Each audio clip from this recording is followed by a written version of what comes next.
Station, this is Houston. Are you ready for the event? Houston, this is Station. I am ready for the event. Good morning, America. This is Mission Control Houston. Please call station for a voice check. Station, this is ABC News. How do you read us?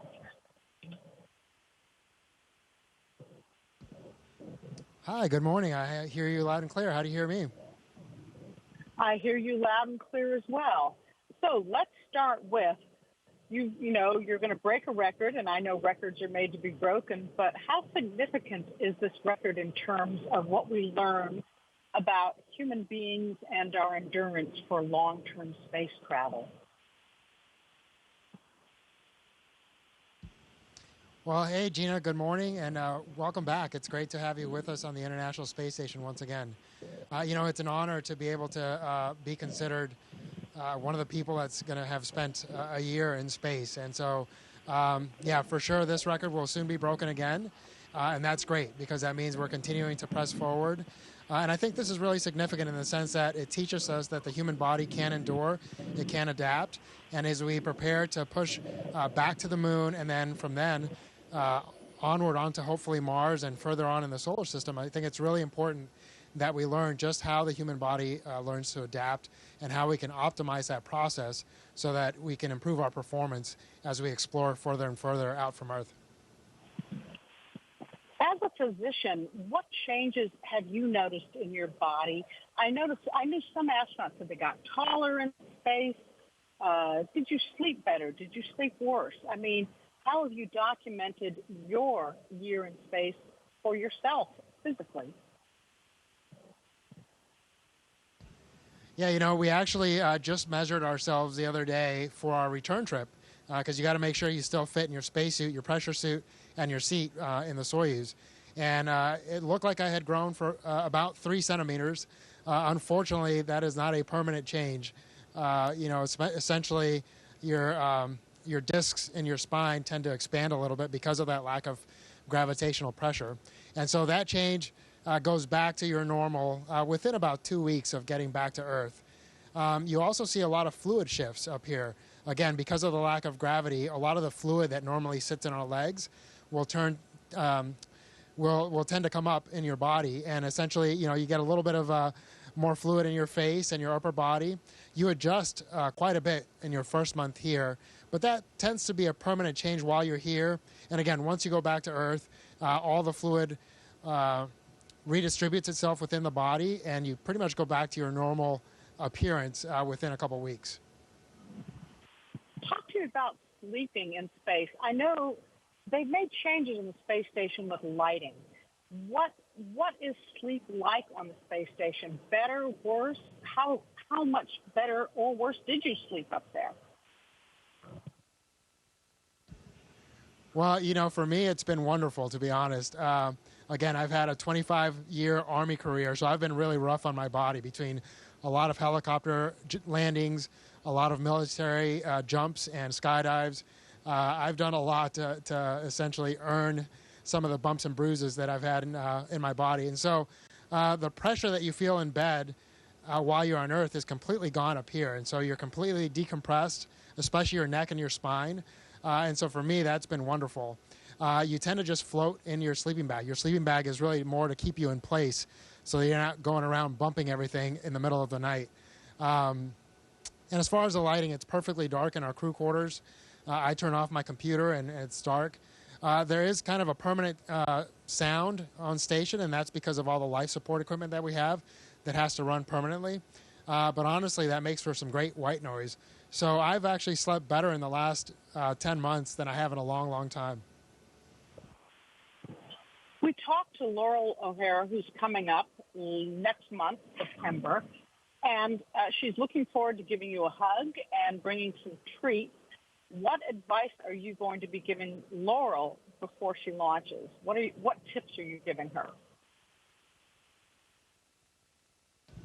Yeah, I'm obviously super excited to see Laurel, both because she's a great friend and also because it means it's time to go home. But yeah, Laurel's going to do fantastic. I mean, we all get fabulous training. We have an amazing support team on the ground that just gets us so ready for this mission. So I know she's going to knock it out of the park when she's up here. And I would just tell her to really just take the time to enjoy it. Just like any job, it's really easy to lose yourself in the work and focus so much on getting it right and doing a great job, which obviously is very important up here. But every once in a while, you just got to force yourself to look up, or in this case, look down the window, out of the cupola, and just enjoy the beautiful view. And really just take a moment to appreciate how blessed and how lucky we are to have this opportunity and enjoy where we are. Part of what I think is interesting to people about life on the space station is your food. Do you get much choice in food? What were your favorites? What hacks did you find up there for your diet? Yeah, we actually get really great food. The one downside is that we have to rehydrate most of it. Some of it comes in the same little green packets that you see in military MREs or cans, especially some of the international partners tend to have a lot of their food in cans.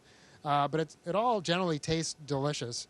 But what I'm really, really looking forward to is just fresh food. I'm actually looking forward to a salad, not necessarily because it's healthy, but just having fresh, green food is going to be fantastic. Every once in a while, in the resupply vehicles that come up, we'll get fresh fruit. And especially the citrus, because it keeps well, we tend to get a lot of citrus. You'll spend just as much time smelling the peel of an orange as you do enjoying the orange itself. And that's just because of that freshness and that smell of home that you get for those few minutes.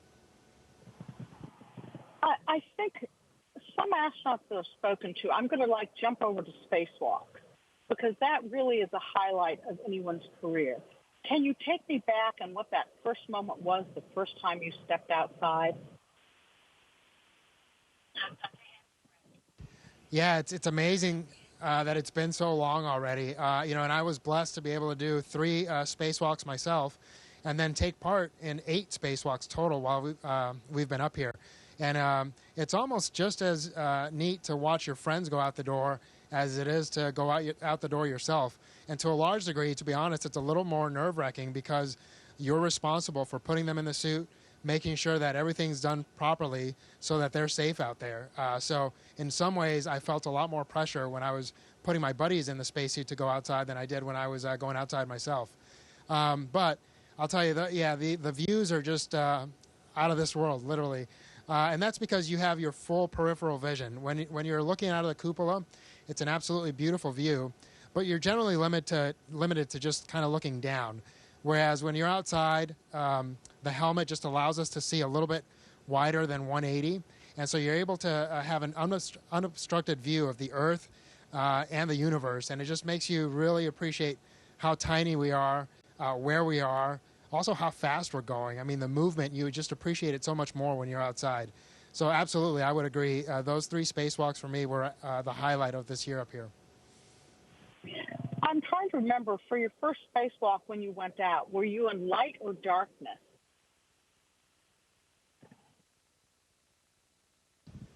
Oh, boy. I don't remember exactly. I think for the first few minutes we were in darkness, and then it became light. And I was fortunate that I felt pretty comfortable outside pretty quickly. Again, going back to that amazing training that we have, and we have the neutral buoyancy lab. So it really felt like I was doing a run in the pool. And so I felt pretty comfortable out there, and I really, you feel like a little kid, just in the weightlessness, enjoying that view, and appreciating that you're in your own little private spaceship in your spacesuit and in that environment. And so I had a few minutes to what we call adapt outside and essentially get used to the suit. And I really just kind of spent it all looking all around and doing all sorts of movements because I was just having so much fun. So it sounds like if you kept a journal, I'm going to move on to that. The spacewalks would have been a highlight in your journal of my year in space. Did you kind of journal your year in space? What did you do to document that for you and for your family? Yeah, I actually, sadly enough, I didn't at first. And then just recently, within the last few months, I have started to do that because I realized my memory wasn't as good as I thought it was. And that's just, again, because we do so much up here. We're so busy that you quickly start to forget some of the things you did early on. So I started to keep a journal. I think it'll be, super valuable down the road, and just to be able to look back and appreciate what this experience meant to us. Hopefully I'm able to take part in many more missions. Well, at least one or two more. We'll see what's in store. But the reality, I think the thing that I'll remember the most are my crewmates. I've been lucky enough to fly with 4 different crews by the time I leave, and that's been fantastic. The teams that we've worked with on the ground have been phenomenal. So, like a lot of things in life that have tremendous experiences, what you end up really remembering the most are the people, and that's been the case absolutely up here. You sort of led into my next question. As a first mission, this one was really pretty epic. What could possibly be better than this? What would your dream mission be? Your next one? Well, I think what I plan on doing, at least, is really trying not to focus on that. I think it's really going to be important to go back, go home, and reconnect with my family first and foremost, because a year is a long time, and I've missed a lot of major milestones for our family. So I think I'm going to focus on that. And then the reality is, I have friends that are going to be coming up here and then going around the moon. And so my focus is going to be to help the team prepare for those missions, do everything I can to contribute to their success. And then once I get assigned down the road, we'll see what that mission holds. But I'll start to focus on that mission when the time comes. But there's a lot of things in between now and then that I think need to be a priority before I start thinking about that. It's been interesting watching your crew on orbit because you make it a priority to talk to school kids. I think you're promoting education in STEM for children. Out of all the kids groups that you've spoken with, what questions do you remember that really set you thinking? I'm laughing because I actually had a meeting just yesterday with some kids, cutest kids you've ever seen. They were all, a lot of them, I should say, were in the 4 to 6 year old group. So I had 2 questions that I really loved. One was, had I seen any T-Rexes in space? And unfortunately, I had to say no to that. And then the other one was if I had seen any mermaids, because I had described what looking at the ocean is like from up here. And so, unfortunately, I had not seen either T-Rexes or mermaids. But I just love the fact that we can enjoy the kids' curiosity and hopefully inspire them to great things later on in the future. I think it's interesting because one thing that the space station has proven to be very valuable with in the past, hopefully we have a slow hurricane season this year, but Earth observations from space and what it teaches us about our planet. What do you think you've learned about our planet from observing Earth for a year? Well, yeah, absolutely. You get a very different perspective being up here. The biggest one is how unique our planet is, right? You look out at the rest of our solar system, and all you see in general is darkness. And I think we just have to appreciate how special our planet is and do our best to ensure that future generations are able to enjoy our planet just as much as we have been able to.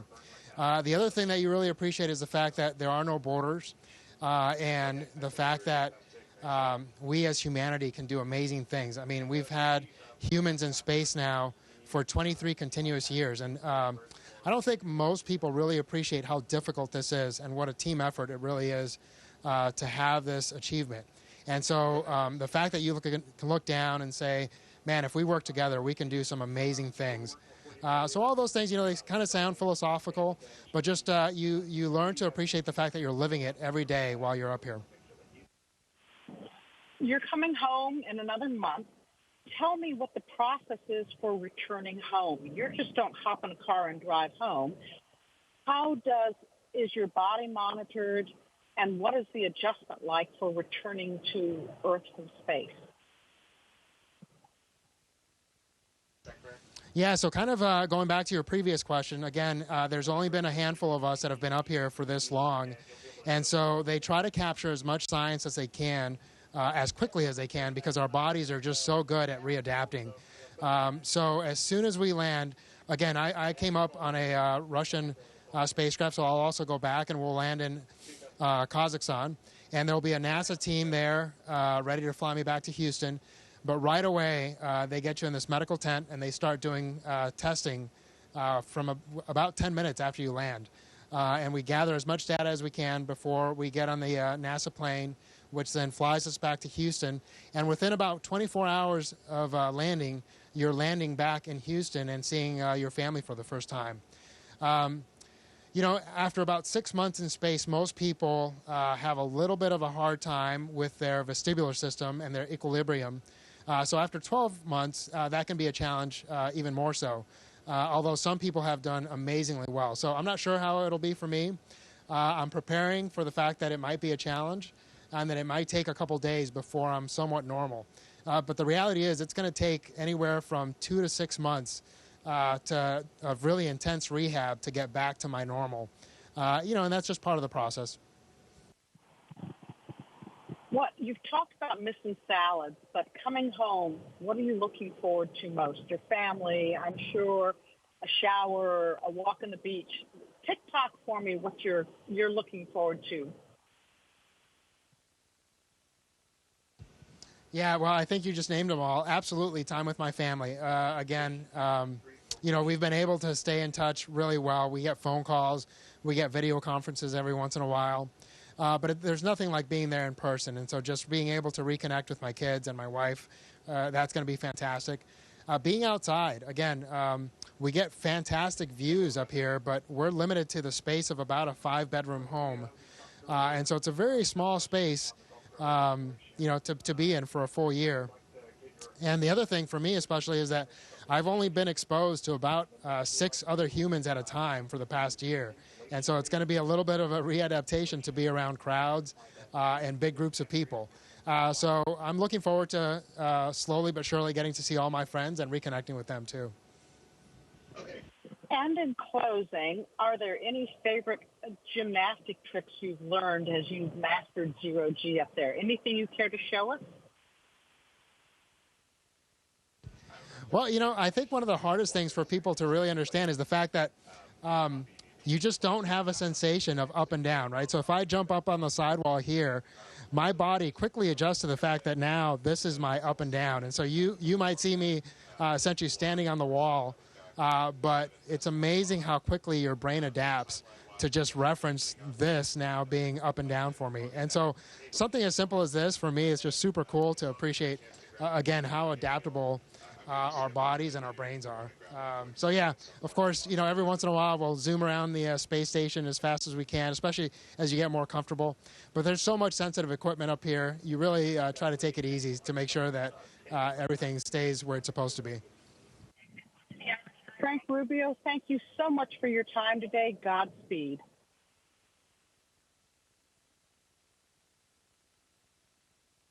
All right, Gina, thanks again. It's been an honor and a pleasure, and we'll talk again soon. Take care. Station, this is Houston ACR. That concludes the event. Thank you. Thank you to all participants from Good Morning America station. We're now resuming operational audio communications.